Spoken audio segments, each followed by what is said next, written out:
ॐ ज्ञानतिमिरान्धस्य ज्ञानाञ्जनशलाकया चक्षुरुन्मीलितं येन तस्मै श्रीगुरवे नमः। श्रीचैतन्यमनोभीष्टं स्थापितं येन भूतले स्वयं रूप कदा मह्यं ददाति स्वपदान्तिकं। वन्देऽहं श्रीगुरुः श्रीपदकमलं श्रीगुरुन् वैष्णवांश्च श्रीरूपं साग्रजातं सगण रघुनाथान्वितं तं सजीवं साद्वैतं सावधूतं परिजनसहितं कृष्णचैतन्यदेवं श्रीराधा कृष्णपादा सगणललिता श्रीविशाखान्वितांश ये कृष्णा करुणा सिन्धु दीनबन्धु जगत्पते गोपेशो दीनकान्त राधाकान्त नमस्तुते। तप्त काञ्चन गौराङ्गी राधे वृन्दावनेश्वरी वृषभानुसुते देवी प्रणमौनि हरिप्रिये। स्वाञ्छाकल्पतरुभ्यश्च कृपा सिन्धुभ्य एव च पतितानां पावनेभ्यो वैष्णवेभ्यो नमो नमः। जय श्री कृष्ण चैतन्य प्रभु नित्यानंद प्रिय वासारी गौर पैगना। हरे कृष्णा कृष्ण हरे राम राम हरे कृष्णा कृष्ण कृष्ण हरे हरे हरे राम राम हरे हरे। हरे कृष्णा कृष्ण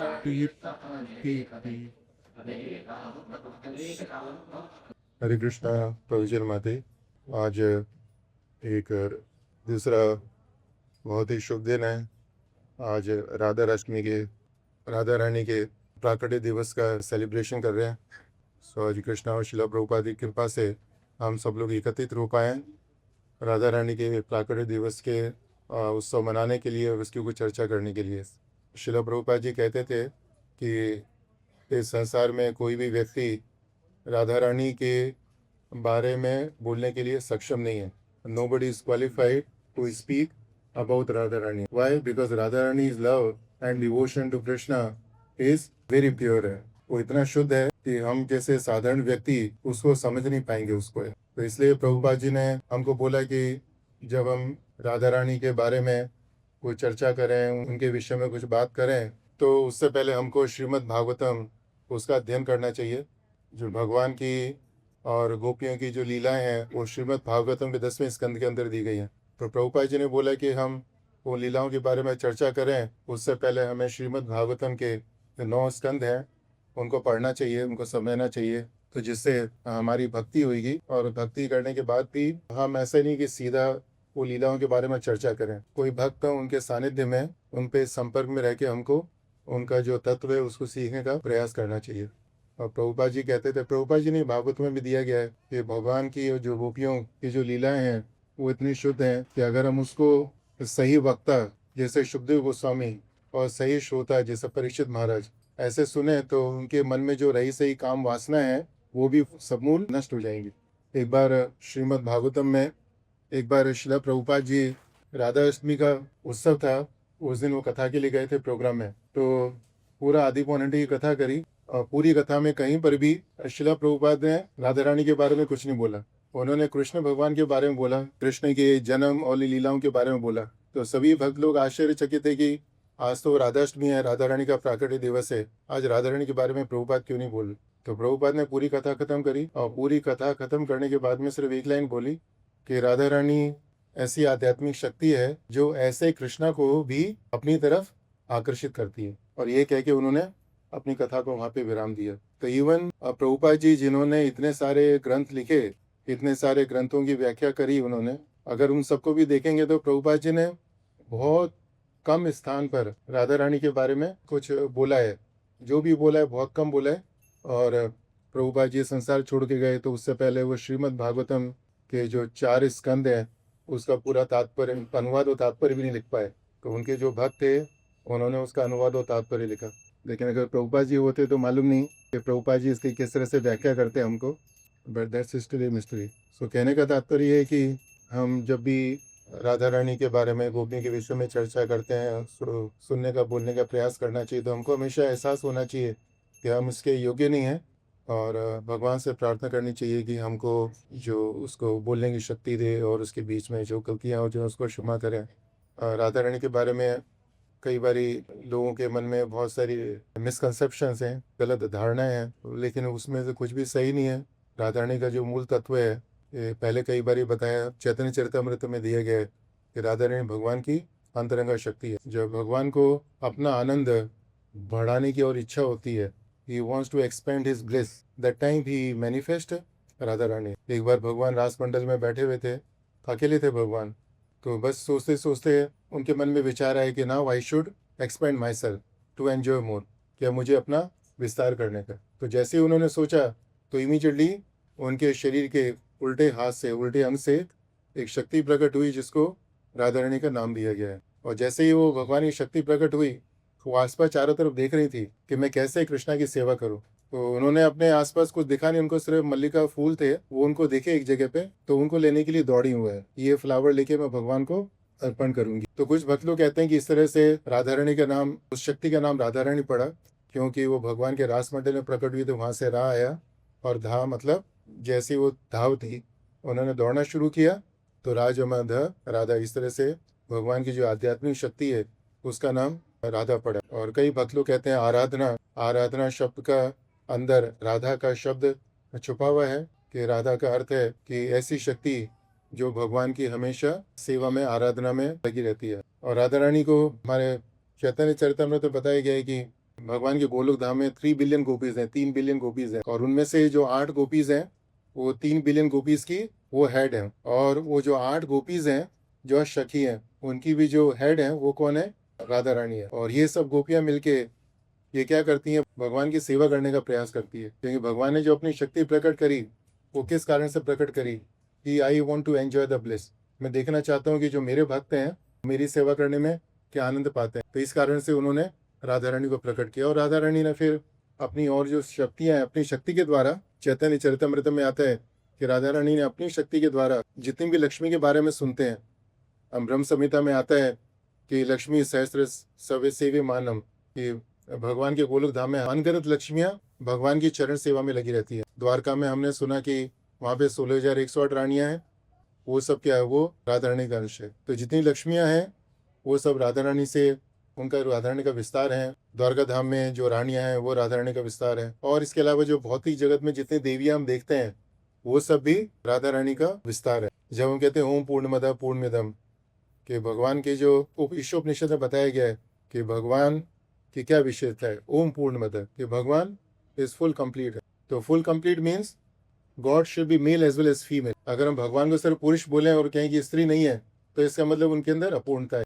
तो जो हमारे आचार्य बोलते हैं, the supreme male form of God is represented by Krishna, and the supreme female form of the God is represented by Radha Rani. कि जो परम भगवान है उनका जो पुरुष रूप है वो कौन है? कृष्णा है। और जो परम भगवान का स्त्री रूप है वो कौन है? राधा रानी है। तो जितने भी भगवान के अवतार होते हैं, पुरुष जो अवतार होते हैं, विस्तार होते हैं, वो सब कृष्ण भगवान से होते हैं। और जितने भी स्त्रियों के या जो फीमेल एक्सपेंशन है वो सब कहाँ से आते हैं? वो राधा रानी से आते हैं। लेकिन in a sense both are one.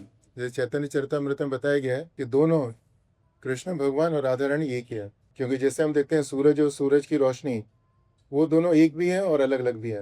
वो दोनों एक किस तरह से हैं? क्योंकि सूरज के अंदर गर्मी है, सूरज के अंदर उजाला है।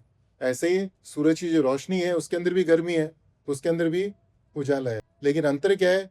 जितनी गर्मी सूरज के अंदर है, जितनी रोशनी सूरज के अंदर है, उतनी उनकी जो किरणें निकलती हैं उसके अंदर नहीं है। और एक दूसरा अंतर यह है कि सन और sunshine both are same, but there is one difference, the sun is a source of sunshine. कि जो सनशाइन है, जो रोशनी है, उसका सोर्स क्या है? इट्स अ सन है। तो इसी तरह से राधा रानी और कृष्णा दोनों एक हैं, लेकिन फिर भी अलग अलग हैं। और जो मुख्य अंतर है कि राधा रानी का उद्गम का कारण वो कौन है? वो स्वयं कृष्ण भगवान है। तो इस तरह से आध्यात्मिक जगत के अंदर राधा रानी का प्राकट्य होता है, और भौतिक जगत के अंदर जब भगवान लीला के लिए अवतार लेते हैं तो उस समय भी उनकी शक्ति अवतरित होती है, क्योंकि जिस तरह से हम सूरज की रोशनी को अलग नहीं कर सकते, ऐसे ही हम भगवान और भगवान की शक्ति को अलग नहीं कर सकते हैं।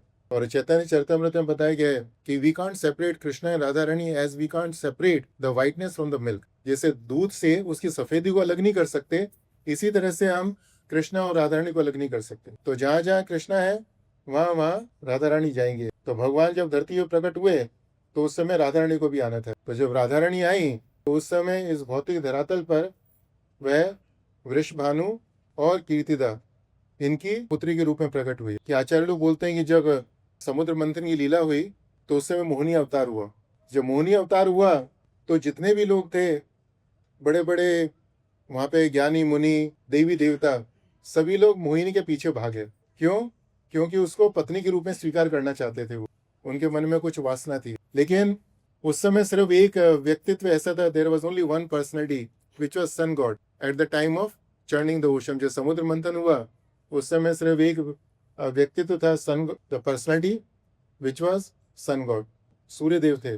उन्होंने जब मोहिनी को देखा तो उनके मन में इच्छा हुई कि ये मेरी बेटी बने। तो भगवान ने उस समय देखा कि अच्छा इनकी इच्छा है, तो अगले जन्म में जब अवसर मिला तो भगवान ने उनकी इच्छा को पूरा किया और उस समय राधा रानी और वृषभानु की पुत्री के रूप में प्रकट हुई है। और श्रीमद् भागवतम के अंदर 10वें स्कंद के अंदर सुखदेव गोस्वामी ने कृष्ण भगवान और गोपियों की लीलाओं के बारे में चर्चा करी है। और कहीं पर भी स्पष्ट रूप से राधा रानी का नाम नहीं लिया उन्होंने, लेकिन जैसे हम चैतन्य चरितमृत में समझते हैं कि जब भी गोपियों का नाम आता है तो उस समय राधा रानी सर्वश्रेष्ठ है।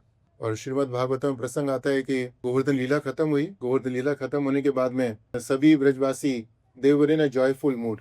सभी को बहुत ज्यादा आनंद था क्योंकि इंद्र देवता परास्त हो गए। इंद्र देवता ने भगवान से आके माफी मांगी और भगवान उनको माफ भी कर दिया। तो सभी भक्त लोग दे वांट टू सेलिब्रेट। तो how do we celebrate? We celebrate by singing and dancing. तो वही वहां पर वृंदावन में हुआ कि जब भगवान की गोवर्धन लीला हुई उसके बाद में भगवान की गोपियों के साथ में रासलीला होती है, जहाँ पर भगवान और सभी गोपीजन मिलके नृत्य लीला करते हैं। और नृत्य लीला करते करते गोपियों के मन में थोड़ा अभिमान होता है, तो भगवान वहाँ से लीला से अंतर ध्यान हो जाते हैं। और अंतर ध्यान होने के बाद में जो गोपियाँ विरह में परेशान होती हैं, उनको कष्ट होता है, तो भगवान उनके ऊपर दया करके दोबारा वहाँ पर प्रकट होते हैं। और जब प्रकट होते हैं तो उनके बीच में और गोपियों के बीच में वार्तालाप होता है। और वार्तालाप होने के बाद में अंत में भगवान एक बहुत सुंदर श्लोक बोलते हैं। तो अभी हम उस श्लोक का उच्चारण करेंगे और फिर उसके बारे में हम चर्चा भी करेंगे। तो ये श्लोक है श्रीमद् भागवतम का 10वां स्कंद, अध्याय 32 और श्लोक संख्या 22, 1032.22। नमो भगवते वासुदेवाय।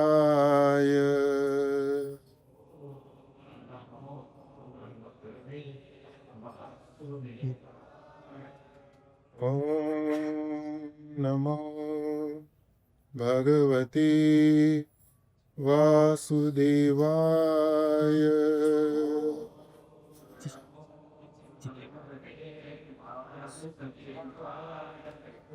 ओम नमो भगवते वासुदेवाय।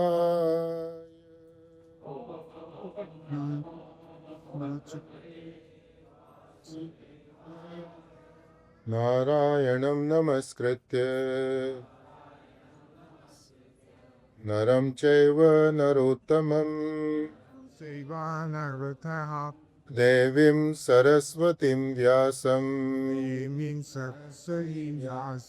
ततो जयमुदीरये। नष्टप्रायेषु अभद्रेषु नित्यं भागवत सेवया भगवती उत्तम श्लोके भक्तिर्भवती नैष्ठिकी। Canto 10, chapter 32, verse number 22.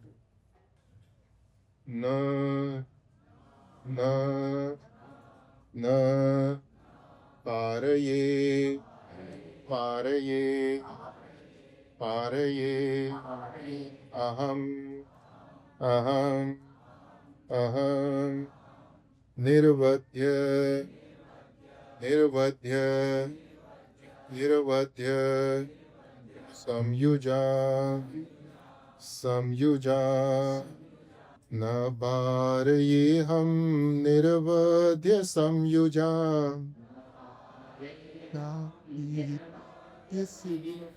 न पारये हम निर्वध्य संयुजा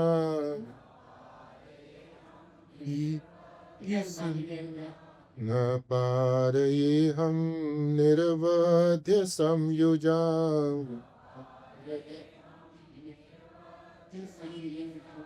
बोलिए न पारये निर्वध्य संयुजा। सी प्रभु जी माते it looks difficult, it's not difficult. न पारये हम, न मतलब नहीं, पारये मतलब पार पाना, ये चुकाना, अहम मतलब आई एम कृष्ण भगवान। न पारये हम निर्वध्य, निर्वध्य means without any duplicity, without any defect, निर्वध्य। समयुजा, समयुजा मतलब जोड़ना, कनेक्शन, जो भगवान का और भगवान के भक्तों का संबंध है, या भगवान का या जो गोपियों का संबंध है, तो उसके बारे में कृष्ण भगवान बता रहे हैं। ना पारे हम निर्वध्य समयुजा। Is that easy now? ना पारे हम निर्वध्य समयुजा। तो इस तरह से रिसाइट करिए। क्या फिर बोलिए तो? पारये हम निर्वध्य संयुजाम, न पारये हम निर्वध्य संयुजा।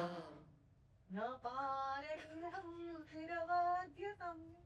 न पारये हम निर्वध्य संयुजा। न पारये हम निर्वध्य संयुजाम्। न पारये हम निर्वध्य संयुजाम्। न पारये हम निर्वध्य संयुजाम्। रे होम ने सुखियो, न पारे अहम निर्बाध संविजान, ये दादी सैदा,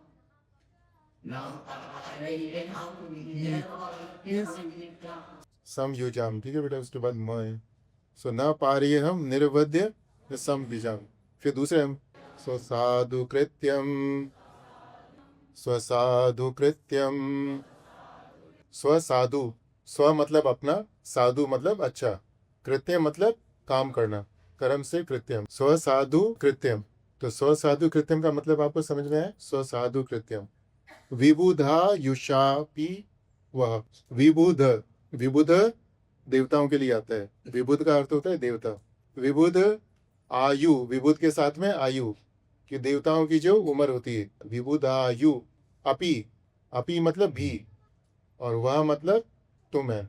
तो विबुधा युषापि वह, विबुधा युषापि, विबुधा आयु अपि वह, ठीक है।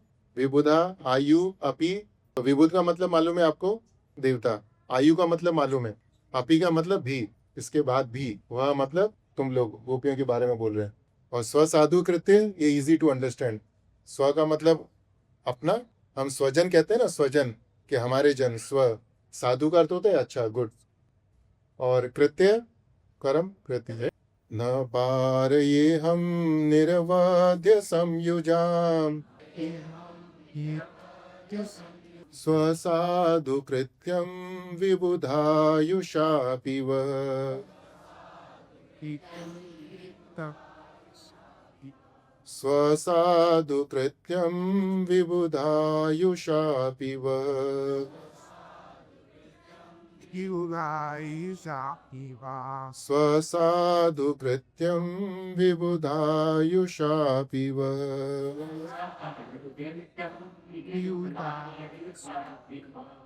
बोलिए बोलिए सेकंड लाइन। स्वसाधु कृत्यम विबुधायुषापि वः। स्वसाधु कृत्यम विबुधायु साति वा, स्वसाधु कृत्यम विबुधायुषापि वः।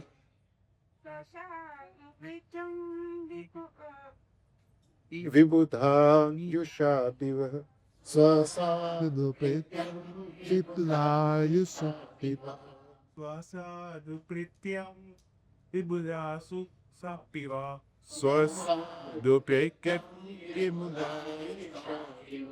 नापारयेऽहं नयपद्यसमिदां स्वसाधुकृत्यं विबुधायुषापिव साधु कृत्यं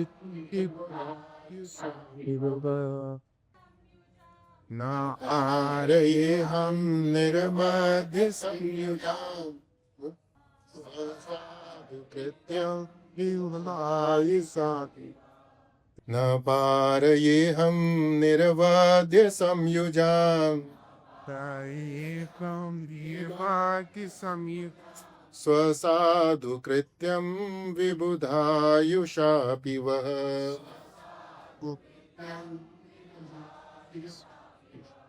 या मा भजन् या मा भजन् या मा भजन्। तो अभी देखिए प्रभु इसमें दो शब्द हैं, या माँ भजन। या का मतलब हो कि ऐसे लोग, मतलब गोपियों के ला रहे, या माँ मतलब कृष्ण भगवान के लिए। भजन का अर्थ हम आपको मालूम है, भक्ति करने का। तो या माँ भजन। उसके बाद में दुर्जर। दुर्जर का अर्थ होता है कि बहुत मुश्किल से टूटने वाला। दुर का मतलब बहुत मुश्किल, और जर का अर्थ होता है टूटने वाला, ये कमजोर होने वाला। तो दुर्जर का अर्थ मालूम पड़ गया आपको। और जरा, अब समझते ना, जरा शब्द जन्म मृत्यु जरा व्याधि, ये वही है कि दुर्जर। गेह ग्रह, आपने ग्रह सुना है, ग्रह शब्द घर, तो गेह वहीं पे दुर्जर गेहे। गेह का अर्थ समझिए घर, गृहस्थ, अब ये समझते। दुर्जर गेहे। श्रृंखला, श्रृंखला आपको मालूम है, श्रृंखला चेन, ये हिंदी का बहुत कॉमन शब्द है। तो तीसरी लाइन में जो भी शब्द हैं उनका अर्थ हमको मालूम है। या का मतलब गोपियां, तुम लोग, और माँ मतलब मैं, भजन का अर्थ है सेवा करना है। और दुर्जर का अर्थ आपको समझ में आया। दुर का मतलब होता है बहुत मुश्किल है, और गेहे, गेहे का अर्थ होता है कि घर, और श्रृंखला का अर्थ है चेन है, कि तुमने मेरा भजन किया। कैसे भजन किया? कि दुर्जर गेहे श्रृंखला, कि जो घर की श्रृंखला है उसकी व्याख्या करेंगे अभी, जो उसको बहुत मुश्किल है तोड़ना, लेकिन उसको भी तोड़ के, वो अगली लाइन में आएगा। वो न पार ये हम निर्वध्य संयुजाम स्वसाधु कृत्यं विबुधायुषापि वः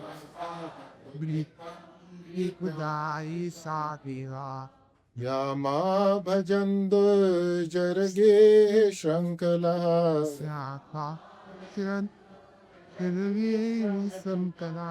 या मा भजन् दुर्जर्गे श्रृंखला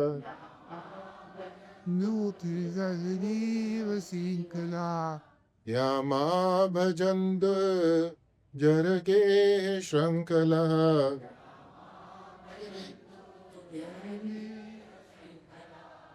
या मा भजन्तु जरके श्रृंखला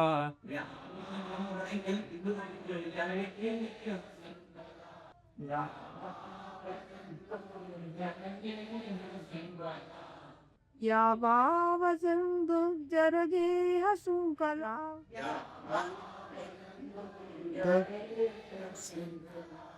न पारये हम निर्वध्य संयुजाम् स्वसाधु कृत्यं विबुधायुषापि वः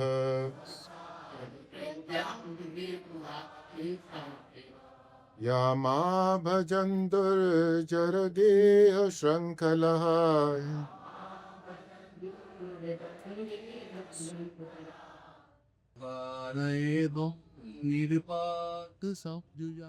न पारये हम निर्वध्य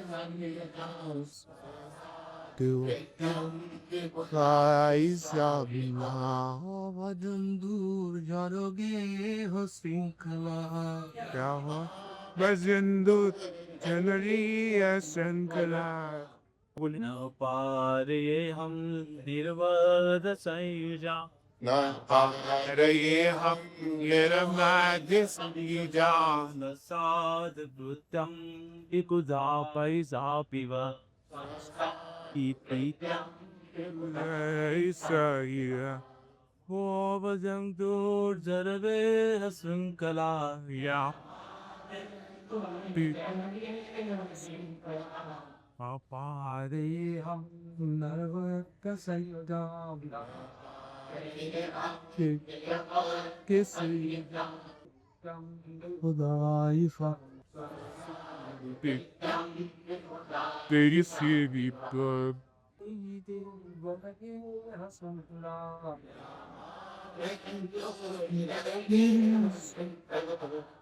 एक हाँ फोटो भजन्तु जरगे शङ्कला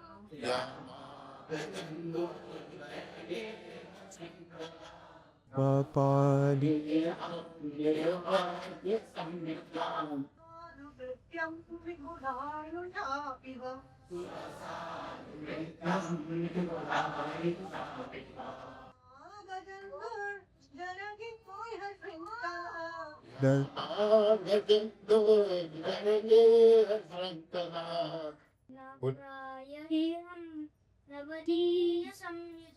नावारी हम निरपाद संगीता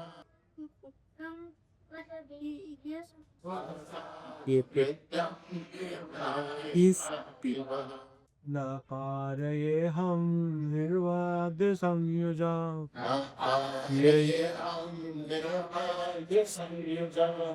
साधु कृत्यं विबुधायुषाभिव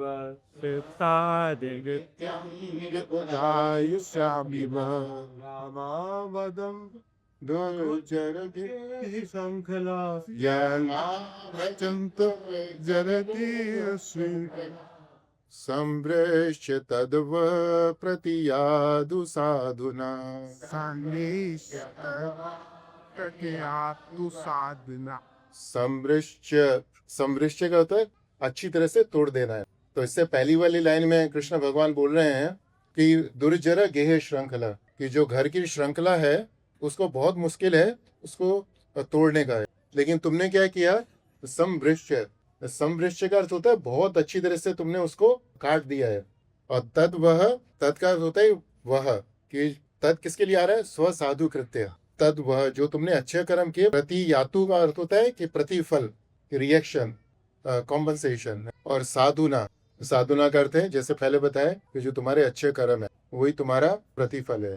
तो संभ्रश्य का अर्थ है कि काटना, किसको काटना, जो घर की श्रृंखला है। और तद मतलब वह, तद का मतलब कि जो अभी हमने ऊपर पढ़ा, स्व साधु कृत्य, तुम्हारे अच्छे अच्छे कर्म जो तुमने हमारी सेवा करी। और वह का मतलब वो है कि तुम लोग हैं, गोपियों को एड्रेस कर रहे हैं वो लोग। और प्रति यातु, प्रति यातु का अर्थ है प्रतिफल, इन रिटर्न।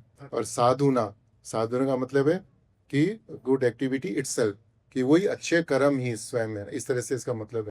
न पार ये हम निर्वध्य संयुजान स्वसाधु कृत्यं विबुधायुषापिव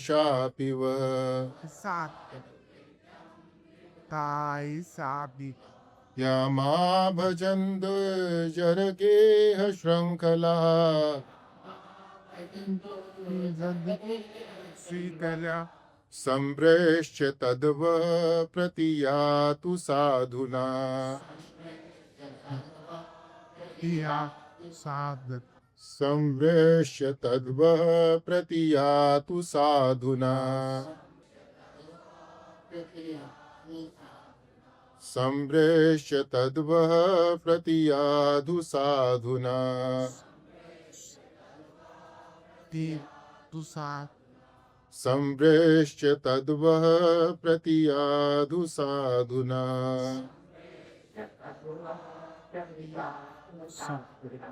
अम्बेश तत्व प्रतिजादु साधना संभ्रश्य तद्व प्रतियातु साधुना संवेश तत्व प्रतिया संभ्रश्य तद्व प्रतियातु साधुना अम्बेश तत्व प्रतिया संभ्रश्य तद्व प्रतियातु साधुना प्रतिया संप्रति किया सब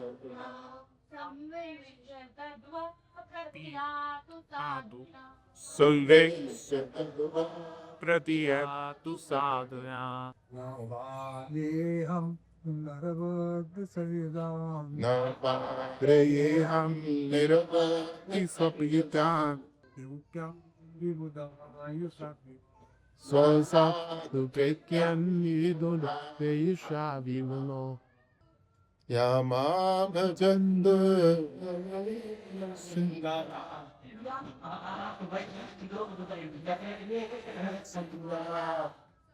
तद्वः यादु सा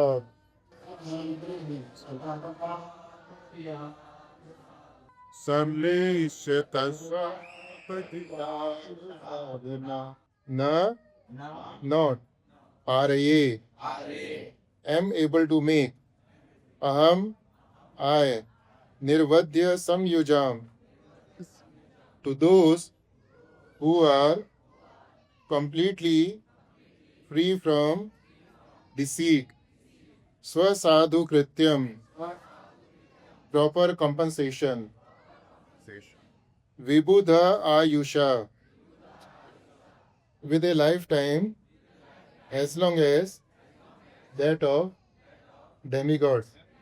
Api, although, vah, who you, ya, who, ma, me, abhajan, have worshipped, durjara, difficult to overcome, yeha, shrankalaha, the chains of household life, samvrishya, cutting, tat, that, vaha, of you, pratiyatu, let it be returned, sadhuna, by the good activity itself. Translation, buddy. Translation. I am not able to I am not able to repay my ear or your spotless service. Even within a lifetime of Brahma, your connection with me is beyond reapproach. You have worshipped me, cutting off all domestic ties which are difficult to break. Therefore, please let your glorious deeds be your compasses. बाबू परपोट पढ़ियो पुस्तक. The translation and word meanings for this verse are taken from Srila Prabhupada's English rendering of Indra Chaitanya Adhirina Bot Dog Bali. In conclusion, the gopis became eternally glorious by their behavior in the Lord's temporary absence. As a neutral love between death and the Lord was wonderfully promised. This is the perfection of Krishna and his loving devotees. Thus, on the birthday of the Sultan Savartadini, divided Sikhi Sone Parpat, So न पारिये हम निर्वध्य समझुजा. तो कृष्ण भगवान गोपियों को बोल रहे हैं कि न पारिये हम, कि मैं तुम्हारा ऋण चुका नहीं सकता. तो इसके द्वारा कृष्ण भगवान हमको बता रहे हैं कि हम भगवान की सेवा के लिए जो भी कुछ करते हैं, कृष्ण भगवान उसको अपने ऊपर ऋण मानते हैं और कृष्ण भगवान उसको चुकाते हैं, प्रयास में भी उसको चुकाते हैं. तो हमारे शास्त्र में बहुत सारे उदाहरण हैं जहाँ पे कृष्ण भगवान ने रेसिप्रोकेट किया कि भक्त ने कृष्ण भगवान के लिए थोड़ा सा किया और कृष्ण भगवान ने उसके लिए इतना सारा किया. जैसे सुदामा जी का उदाहरण है. सुदामा जी वो खुद नहीं चाहते थे भगवान के पास जाने के लिए, लेकिन उनकी पत्नी ने बोला है, तो अपने मित्र से मिलने की भावना से गए थे वो. और साथ में क्या, साथ में थोड़े से बफ राइस है, चावल भी नहीं, जो पोहा होता है वो भी पुरानी सी पोटली में बांध के लेके गए थे. और कृष्ण भगवान ने उसको जब रेसिप्रोकेट किया, तो किस तरह से रेसिप्रोकेट किया गया. जब सुदामा जी वहां पर पहुंचे अपनी नगरी में, तो अपनी नगरी को पहचान नहीं पाया, नगरी को छोड़िए अपने पत्नी और बच्चों को नहीं पहचान पाए. तो कृष्ण भगवान ने इस तरह से उसको रेसिप्रोकेट किया है. द्रौपदी ने जब भगवान के ऊपर, भगवान को चोट लगी, तो उन्होंने उसके ऊपर अपनी साड़ी का एक छोटा सा टुकड़ा है वो निकाल के भगवान को दिया था.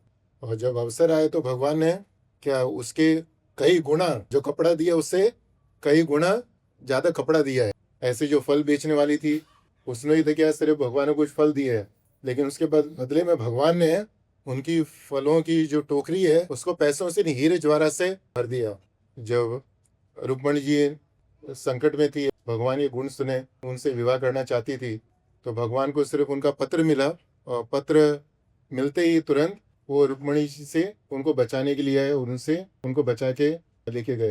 ऐसे ही गजेंद्र जी के ऊपर जब संकट आया तो भगवान ने उसको उनसे संकट से बचाया है। तो इस तरह से बहुत सारे उदाहरण है। लेकिन हम देखते हैं कि भगवान हमको जो हमारी सेवा के लिए कॉम्पनसेशन देते हैं, किस तरह से देते हैं कि पहली चीज़ तो ये कि हमने भगवान को कुछ दिया तो उसके बदले में भगवान हमको कुछ देंगे। तो जैसे द्रौपदी ने भगवान को एक कपड़े का, साड़ी का टुकड़ा दिया, तो भगवान ने उसके बदले में उनको बहुत सारे कपड़े दिए। सुदाना में चावल दिए तो उसके बदले में बहुत सारे उनको वैभव दिया। तो भक्तों ने कुछ दिया भगवान को, तो भगवान ने उसके प्रतिफल में उससे कई गुना ज़्यादा दिया है। और फिर दूसरी कैटेगरी आती है, उसमें भगवान जो रेसिप्रोकेट करते हैं, उस समय भगवान के भक्त भगवान को कुछ देते नहीं है। वो ऐसा नहीं कि भगवान को कुछ चढ़ाया उन्होंने तो उसके बदले में भगवान उनको बहुत सारा धन देंगे, बहुत सारी चीज़ें वापस करेंगे। दूसरी कैटेगरी में ऐसे भक्त लोग आते हैं जो संकट के समय भगवान को पुकारते हैं और भगवान की स्तुति करते हैं। जैसे रुक्मणी जी ने भगवान को कुछ दिया नहीं था उस समय से, ऐसे नहीं भेंट चढ़ाई है भगवान को बहुत सारी, लेकिन रुक्मणी ने संकट में थी, भगवान को उन्होंने प्रार्थना करी, भगवान तुरंत वहाँ पर आ गए। गजेंद्र जी ने भगवान को कुछ दिया नहीं था, लेकिन फिर भी भगवान उनकी प्रार्थना सुनी तो वो आ गए। पुत्रा उनके पेट में गर्भ था, उन्होंने भगवान को पुकारा, ऐसे नहीं कुछ दिया, भगवान को पुकारा, भगवान ने उनकी प्रार्थना सुनी तो वो आ गए। तो इस तरह से भगवान रेसिप्रोकेट करते हैं। और तीसरी कैटेगरी कौन सी है कि ऐसे भक्त भी हैं जिन्होंने भगवान को कुछ दिया भी नहीं, भगवान की कुछ स्तुति भी नहीं करी है, फिर भी भगवान ने उनको भक्ति दी है। तो ऐसे कैटेगरी में कौन से भक्त है? जगाई मधाई है, ऐसे नारद मुनि है।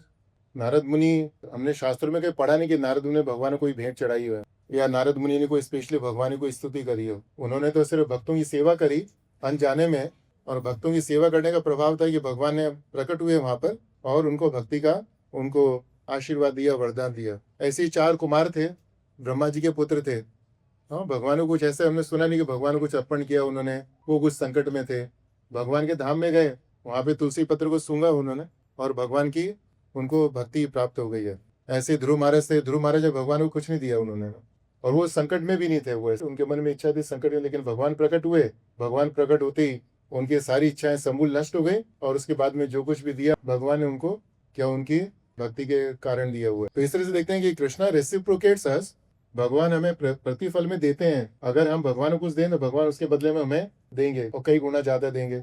और यह सिर्फ भगवान की हम स्तुति करें, हम लोग संकट में हो तो भी भगवान उस स्तुति को, कृष्णा रेसिप्रोकेट्स आवर प्रेयर्स है। And third thing, even if we don't give anything to Krishna, don't offer any prayers and simply engage ourselves in the service to Krishna, सिर्फ भगवान की सेवा में लग जाए हम लोग, कोई स्तुति भी नहीं कर रहे और कोई भगवान को दे भी नहीं है, और सिर्फ सेवा में लग जाए हम लोग, then also Krishna will reciprocate। तो यहाँ पे कृष्ण भगवान कह रहे हैं, ना पा रही है हम कि I cannot repay your debt, निर्वत्य समयुजाम स्वसाधु कृत्यम विबुधा युषापि, कि भगवान कहते हैं कि I cannot repay your debt। तो भगवान के भक्त मानो भगवान से बोलते हैं कि अच्छा you cannot repay our debt because we have done so much for you, तो इसलिए लगता है कि आप उसको कर्जे को उतारने में समय लगेगा।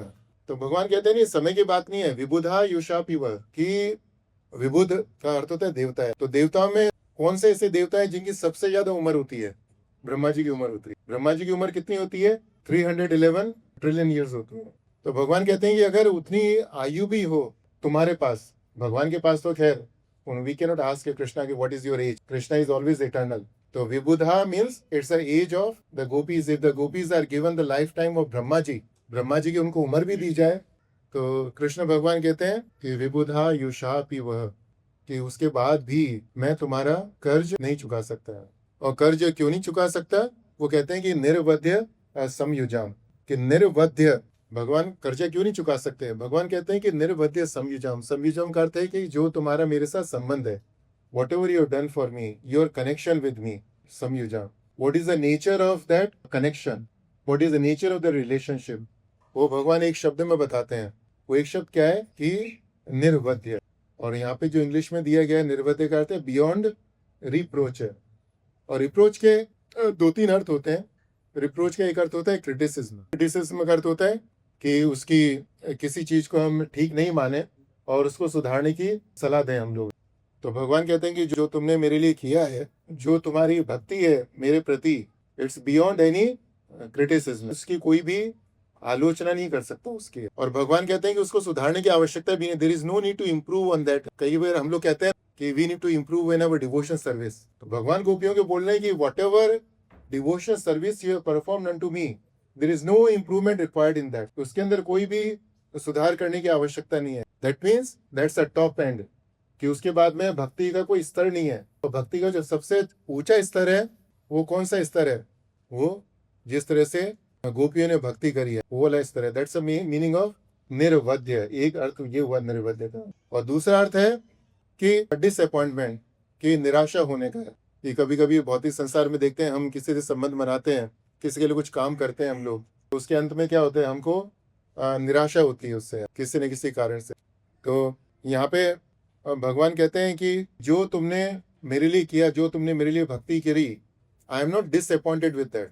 कई बार कहते हैं ना कि आई एम डिसअपॉइंटेड, कि मुझे निराशा हुई। क्यों हुई? क्योंकि जो तुमने मेरे लिए किया वो मेरी अपेक्षा के अनुसार नहीं था।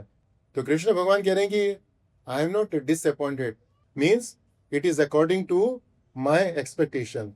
तो इसका अर्थ क्या हुआ? कृष्ण भगवान हमसे इस तरह की शुद्ध भक्ति की अपेक्षा करते हैं। हमको हम इस तरह से कर नहीं पाते, लेकिन अगर हमें देखना चाहें कि भक्ति का स्तर क्या हो रहा है, तो कृष्ण भगवान यहाँ पे हमको बता रहे हैं कि भक्ति का स्तर इस तरह से होना चाहिए। और तीसरी चीज है, रिप्रोच का अर्थ होता है कि वी डोंट अप्रूव। कोई रिलेशन है, जिस तरह से सेवा करी उसको अप्रूव नहीं करने का, तो भगवान कहते हैं कि इट्स बियॉन्ड रिप्रोच, मीन्स इसका अर्थ है कि आई अप्रूव और I support what ever you done for me. तो ये अर्थ है निर्वध्य समयुजान, कि दैट समयुजान मीन्स गोपियों का भगवान के प्रति जो संबंध था, गोपियों ने भगवान के जो भक्ति करी उसका स्तर कैसा है, उसका स्तर कैसा है? निर्वध्य। एक शब्द में भगवान बता रहे हैं कि इट्स बियॉन्ड रिप्रोच है, कि nobody can criticise whatever gopis have done for Krishna, it's according to Krishna's expectation. And Krishna says I approve it, Krishna उसके ऊपर स्टैंप लगा रहे हैं, और Krishna is giving the certificate to the gopis for the pure devotion. कि जैसे कृष्ण भगवान भगवद गीता के अंदर अर्जुन को सर्टिफिकेट देते हैं, और जब कहते हैं स एवायम ते मया अध्या योग प्रोक्त पुरातन भक्तो उसी में सखा चेती रहस्यम ही इदम उत्तमम। ये कृष्ण भगवान अर्जुन को बोलते हैं मैं तुझे भगवद गीता का रहस्य बताने जा रहा हूँ। तो अर्जुन कहते हैं भगवान मेरे ऊपर ऐसी कृपा क्यों? तो भगवान कहते हैं कि कृपा नहीं, simply you are my friend and devotee. भक्तो उसी में सखा चेती, कि तू मेरा भक्त है और मेरा मित्र है, तो इसलिए मैं तुझे रहस्य बताने के लिए जा रहा हूँ। तो दो चीजें होती हैं, कि अपने आप को भगवान का भक्त माने, all the times we call ourselves devotees of Lord Krishna, that's one thing. और second, Krishna comes and tells us that he is my devotee. तो यहाँ पर वो हो रहा है कि Krishna is certifying gopis that you are my pure devotees, और your connection with me is very pure. तो वो सर्टिफिकेट दे रहे हैं, वो है निर्वध्य समयुजा में। एंड देन कृष्णा कहते हैं कि या माँ भजन दुर्जर गेह श्रृंखला है। तो पहली लाइन में कृष्ण भगवान ने बोला ना पारे हम निर्वध्य समयुजान स्वसाधु कृत्यम विबुधायुषा विवेक स्वसाधु कृत्यम। तो ये जो फ्रेज है हमारा, ना पारे हम के साथ में जाएगा। ना पारे हम, कि मैं तुम्हारा ऋण नहीं चुका सकता। किसी का ऋण नहीं चुका सकता? जो तुमने अच्छे स्वसाधु की जो भक्ति करी है मेरे प्रति, और ब्रह्मा जी की उम्र भी मिल जाए तुमको, उसको ऋण नहीं चुका सकता मैं। और वो कहते हैं कि क्यों नहीं चुका सकता मैं? क्यों कहते हैं या माँ भजन, क्योंकि तुमने मेरा भजन किया, तुमने मेरी भक्ति करी है। और भक्ति तो बहुत सारे लोग करते हैं भगवान की, लेकिन यहाँ पे भगवान बता रहे हैं कि गोपियों ने भगवान की किस तरह से भक्ति करी। तो वो बता रहे हैं कि दुर्जर गेह श्रृंखला, कि दुर्जर का हमने आपको बताया कि जर का अर्थ होता है कमजोर होना। जब हम कहते हैं ना कि हम आदमी बूढ़ा हो गया, तो इसका वास्तविक अर्थ क्या होता है? कि आदमी कमजोर हो गया। जो व्यक्ति बूढ़ा होता है क्या होता है? उसकी आंख कमजोर हो जाती है, चश्मा लग जाता है, कान भी कमजोर हो जाते हैं, बाल सफेद हो जाते हैं, शरीर में दर्द रहता है। ये कमजोरी की निशानी है कि नहीं है? और जो चीज कमजोर हो जाती है क्या होता है? उसको मारना, उसको तोड़ना आसान हो जाता है। कि जो चीज कमजोर हो जाती है उसको ब्रेक करना इज वेरी इजी है। और लेकिन यहाँ पे कृष्ण भगवान क्या बोल रहे हैं कि दुर्जर, कि it's very difficult to break. What is very difficult to break? दुर्जर, three things mainly. difficult to break the family relationship. Then second, difficult to break something, कुछ object है, कोई something is very solid, you can't break it. That's also durjara. And then third thing, difficult to overcome a situation. कि जो situation है, suppose जैसे financial crisis है, it is if it cannot be overcome, अगर financial crisis खत्म नहीं होता किसी का, तो उसको क्या कहते हैं? It's a durjara. So durjara का in a simple word, कि difficult to break means what? Difficult to break the family relationship, difficult to break something, an object, and difficult to break a situation means difficult to solve a situation. तो यहाँ पे कृष्ण भगवान किस चीज की बात कर रहे हैं? It's talking about the family relationship.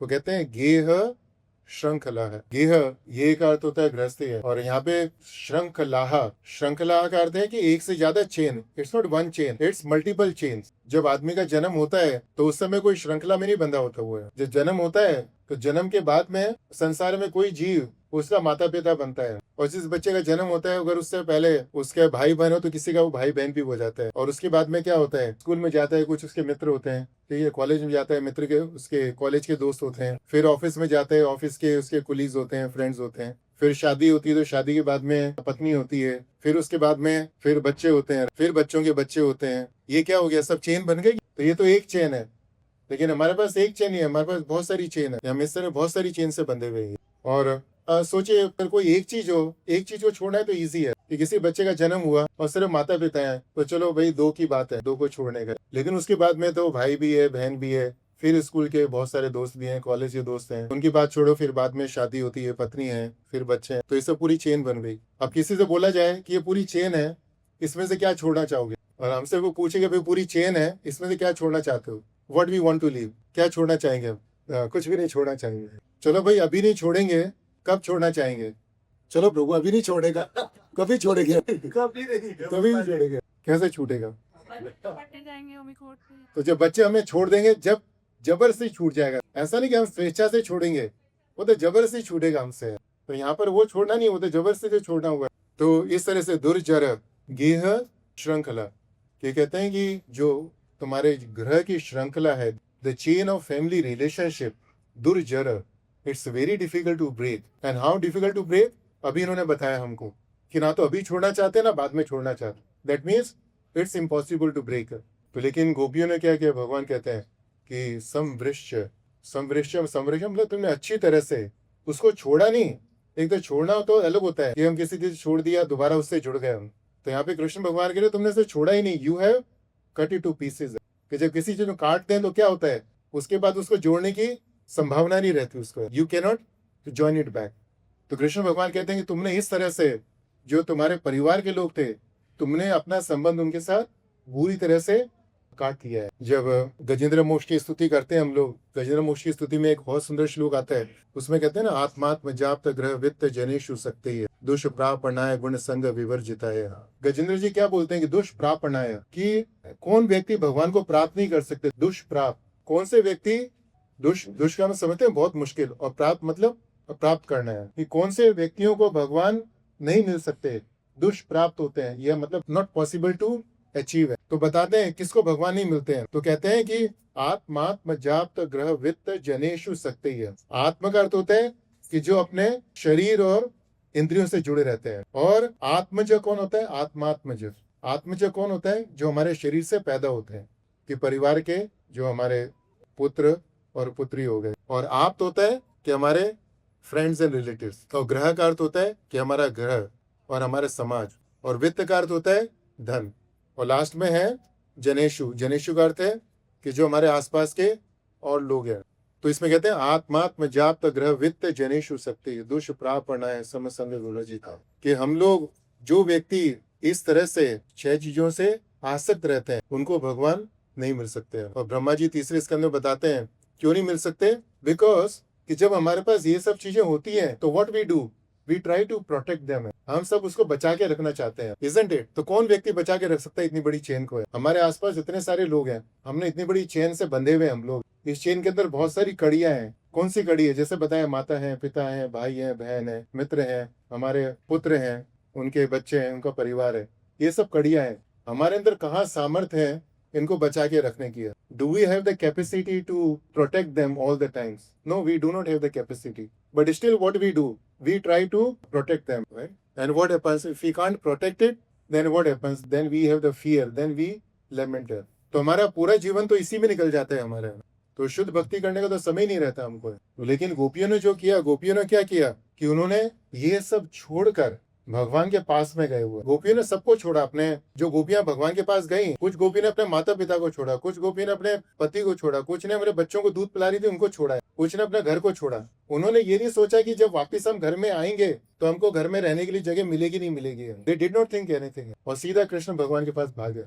और जब उनको भगवान के पास गए, क्यों गए? ऐसा नहीं कि उनको भगवान से कोई अपेक्षा थी, उनको they did not expect anything in return from Krishna, they wanted in distress. ऐसा नहीं कि उनके ऊपर कोई संकट था, they were all very rich, they all belong to the cowherd communities, उनके पास ऑलरेडी धन था, वैभव था। वह सब छोड़कर वो भगवान के पास भागे, भगवान को आनंद देने के लिए। और एक चीज और याद रखनी चाहिए हमको, जब भी हम गोपियों के बारे में सोचते हैं, राधा रानी के बारे में सोचते हैं, they never had any expectation to not only the material things, not even the subtle things. They did not want to have even the pleasure of the devotional service.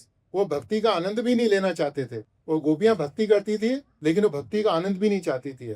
हम लोग तो क्या करते हैं, हम लोग भक्ति करते हैं लेकिन भक्ति का आनंद उठाना चाहते हैं हम लोग। कभी कभी कहते हैं कि आज जाप करके बहुत मजा आया, ये कीर्तन सुन के बहुत मजा आया, कथा सुन के बहुत मजा आया। हम सब लोग अपने अपने मजे की बात करते हैं हम लोग, लेकिन बट वी नेवर थिंक कि what about Krishna, was Krishna really pleased with my devotional service, with my chanting, with my cooking, with my bhoka? We never think of it. लेकिन गोपियों के साथ में क्या था कि they would always think of the pleasure of Krishna. कल कथा में बता रहे थे, गोपी हमेशा वो सेवा के बारे में सोचती थी। हम लोग क्या सेवा नहीं, हम लोग मेवा के बारे में सोचते हैं। हम लोग, हमारा दिमाग हमेशा ये रहता है कि भगवान की भक्ति करेंगे हमको क्या मिलेगा, वो है। और कुछ मिलने की अपेक्षा नहीं होती तो भी मन में हम लोग ज्यादातर भय के कारण भक्ति करते हैं भगवान की, कि अगर आज हमने जप नहीं किया तो कुछ अनिष्ट हो जाएगा, आज हमने उपवास नहीं किया तो ये हो जाएगा, ये नहीं किया तो ये हो जाएगा, ये हो जाएगा। गोपी के मन में ऐसा कुछ भाव नहीं था, उनके मन में जो भी भाव था सिर्फ एक ही भाव था, we want to please Krishna. और अगर हम इस भाव से भक्ति करेंगे तो फिर कृष्णा क्या कहते हैं कि कृष्णा कहते हैं I surrender unto you. Krishna breaks his promise. Krishna ने भगवान भगवद गीता में बोला ना, ये यथा माम प्रपद्यन्ते, कि जो जिस भाव से मेरी भक्ति करते हैं उसको उसी अनुपात में मैं फल देता हूँ। देखिए यहाँ पे कृष्ण भगवान कहते हैं, गोपियों को बोलते हैं कि I don't have anything to pay back you, मुझे कुछ भी नहीं है तुम्हें वापस करने के लिए। और फिर गोपियां कहते हैं कि नहीं नहीं, we want something in return, we need something in return, you can't break your promise like this. So फिर भगवान बोलते हैं तद वह प्रति यादु साधुना, कि जो तुमने मेरी भक्ति करी है वही तुम्हारा रिवॉर्ड है। तो इस तरह से भगवान के बहुत सारे भक्त हुए कि जिन्होंने बिना किसी अपेक्षा के भगवान की भक्ति करी और भगवान की भक्ति ही वो उनका फल था। तो ऐसे कौन से भक्त हैं गोपियों के अलावा जिनकी भक्ति ही उनकी भक्ति का फल था?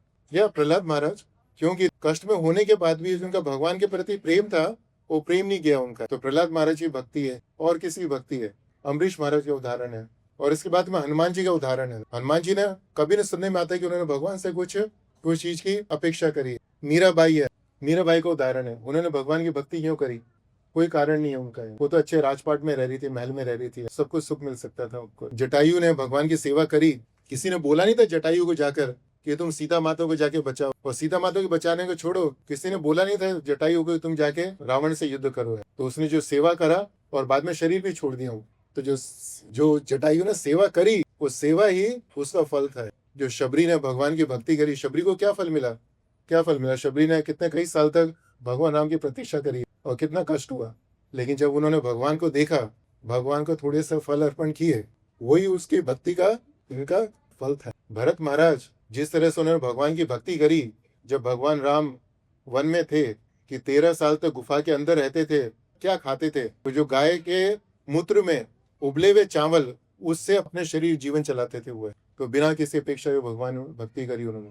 तो जिस तरह से उन्होंने भक्ति करी, जो भक्ति करी उन्होंने, जो त्याग किया, वही उनका भक्ति का फल था। सो कहने का तात्पर्य ये है कि जब भी हम गोपियों के बारे में कई लोग चर्चा करते हैं, सुनते हैं, उनके मन में बहुत सारी मिसकंसेप्शंस होते हैं, बहुत सारी गलत धारणाएं होती हैं। सो दैट्स ऑल रॉन्ग है कि जो गोपियों की भक्ति का स्तर है, उस स्तर के there is nothing beyond that level of devotion, जो हमने अभी आपको एक्सप्लेन किया है, निर्वत एक्सप्लेन किया आपको कि there is nothing beyond that. Even Chaitanya Mahaprabhu है, what is that? गोपी भर्तृ दास कमल योर दास दास दास। कि हमारा एस्पिरेशन क्या होना चाहिए कि गोपी भर्तृ, कि जो गोपी के जो दास हैं उनके दासों के दासों का दास बनने we can't aspire we can't think of reaching to the level of devotion what gopi had and that's why जब उद्धव जी जब वहाँ पर व्रज में जाते हैं तो व्रज में जो गोपियों का प्रेम देखते हैं, व्रज का जो वातावरण देखते हैं, तो उद्धव जी के मन में इच्छा होती है कि मैं यहाँ के व्रज में मेरा जन्म हुआ है। लेकिन फिर उद्धव जी सोचते हैं कि व्रज तो इतनी शुद्ध जगह, यहाँ पे गोपियां जो शुद्ध भक्त हैं, तो कहते हैं कि नहीं नहीं, यहाँ पे मेरे को ब्रज में जन्म लेने का, मैं इस काबिल नहीं हूँ कि ब्रज में जन्म लूँ। फिर वो कहते हैं चलो मनुष्य के रूप में नहीं तो कुछ मैं घास बन जाऊं यहाँ पर। तो जब गोपियां इस घास के ऊपर चलेंगी, उनके चरणों की रज मेरे ऊपर पड़ेगी तो मैं उससे शुद्ध हो जाऊंगा। तो फिर उद्धव जी सोचते हैं नहीं, मैं तो वो घास बनने के काबिल भी नहीं हूँ, क्योंकि जब घास बन जाऊंगा तो गोपियों का स्पर्श होगा मेरे से, and I am not that pure to have the touch of the gopis the dust. तो फिर बाद में वो क्या बोलते हैं, वो कहते हैं वंदे नंद ब्रज स्त्री नाम पाद रेणु अभीष न करें। तो वो फिर कहते हैं कि ना तो मेरे को ब्रज में जन्म लेने की इच्छा है, ना घास बनने की इच्छा है, व्हाट आई शुड डू, वंदे नंद ब्रज स्त्री नाम पाद रेणु अभीषण से। अभीषण का अर्थ होता है बिना रुके, कि बार बार प्रणाम करता हूँ। किसको प्रणाम करता हूँ? वंदे नंद ब्रज स्त्री नाम, जो व्रज की स्त्रियां हैं उनके चरणों की रेणु रज, उनके चरणों की रज को बार बार प्रणाम करता हूँ। और कहते हैं कि वो इतने शुद्ध भक्त हैं कि अगर वो भगवान के नाम का कीर्तन करें ना, यासाम हरि कथोत कीर्तन, कि अगर वो भगवान के नाम का कीर्तन करें तो क्या होएगा कि आसपास के लोग नहीं, पुनाति भुवनत्रयम, तीनों लोग शुद्ध हो जाएंगे। So that's a level of gopis devotion unto Lord Krishna. देखो, so with this we will give the विराम टू द कथा, लेकिन उससे पहले श्लोक पढ़ेंगे। न पार ये हम निर्वध्य संयुजा निर्वाद्य सन्नि स्वसाधु कृत्यं विबुधायुषा पिव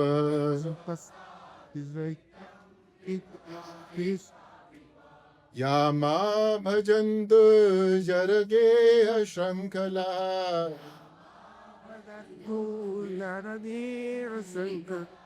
संवृश्य तद्व प्रतियादु साधुना।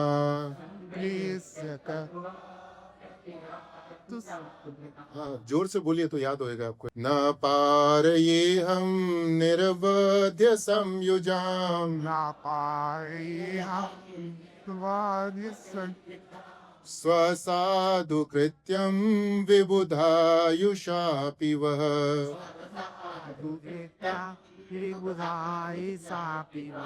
या मा भजन्तु जरगे शृंखला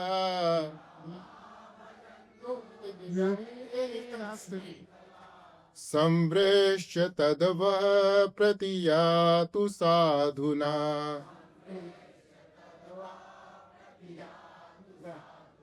फुल एनर्जी के साथ। न पार ये हम निर्वध्य संयुजाम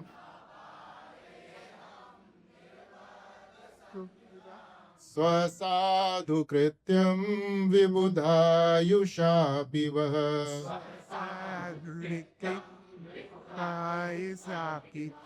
या मा भजन्तु जरगे शृंखला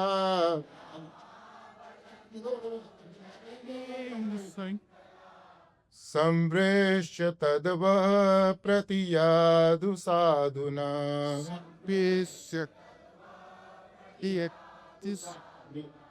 जय श्रील प्रभुपाद की जय, श्रील गुरुदेव की जय, समस्त भक्त वृंद की जय। जय गौर प्रेमानंदी।